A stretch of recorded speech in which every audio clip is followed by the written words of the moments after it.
वो सिर्फ ट्रैफिक चला रहे और दहशतगर्दों ने उनको भी निशाना बनाया। लेकिन हमारी फोर्सेस को सलाम हो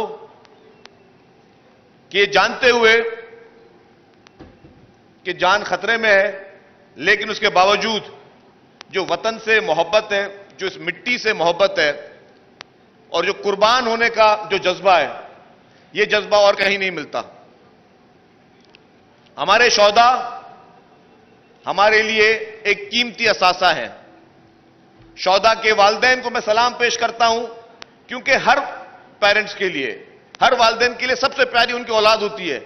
लेकिन जिस तरीके से मैं यहां पे सुन रहा था कि अपनी कीमती औलाद जो उनकी शहीद हुई, उसके बावजूद जो उनका जज्बा है इस मुल्क के लिए, इस वतन के लिए, कि हमारी और औलाद होगी, हम उनको भी इस मुल्क के लिए, अपने वतन के लिए कुर्बान कर देंगे, इस जज्बे को सलाम है। इनके इस जज्बे से यकीनन इस पूरी कौम को एक मुत्तहद होने का मौका मिलता है, एक कौम बनने का मौका मिलता है कि हम एक मजबूत कौम होकर अपने वतन के लिए, अपने मुल्क के लिए चीजें करते रहें।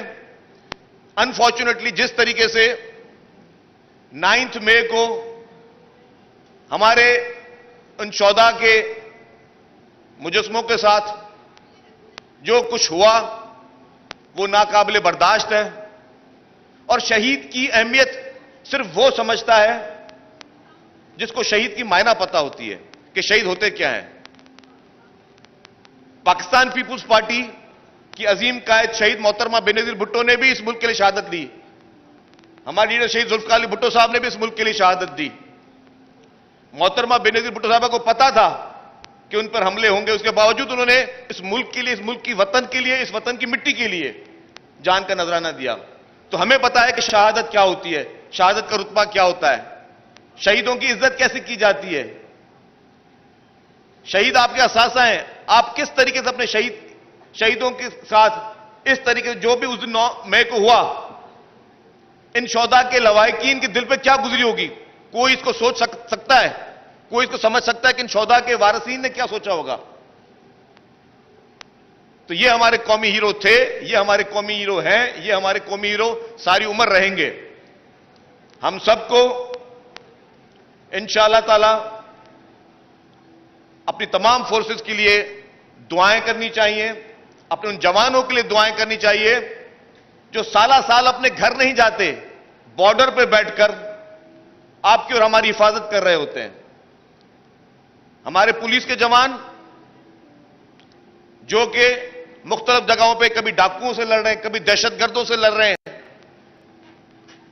उन पे अटैक्स हो रहे हैं, फिर भी हिम्मत के साथ उन चीजों का मुकाबला कर रहे हैं।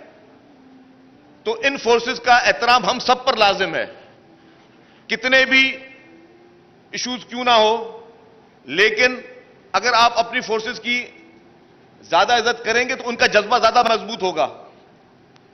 इनको वो रुतबा देंगे तो इनको और जुर्रत मिलेगी उस लड़ाई को आगे तकवीत देने में। तो ये हम सब पर फर्ज है। मैं ज्यादा वक्त नहीं लूंगा। आप सब लोगों का बहुत बहुत शुक्रिया। पाकिस्तान जिंदाबाद। वज़ीर इत्तलात सिंध शर्जील मेमन तकरीब से खिताब कर रहे थे। इस मौके पर उन्होंने कहा कि हम जिस तरीके से मुसलसल मजम्मत कर रहे हैं 9 मई के वाकयात की, आज एक दफा फिर शोहदा की यादगारों को जिस तरीके से नुकसान पहुंचाया गया, इस बात की मजम्मत करते हैं।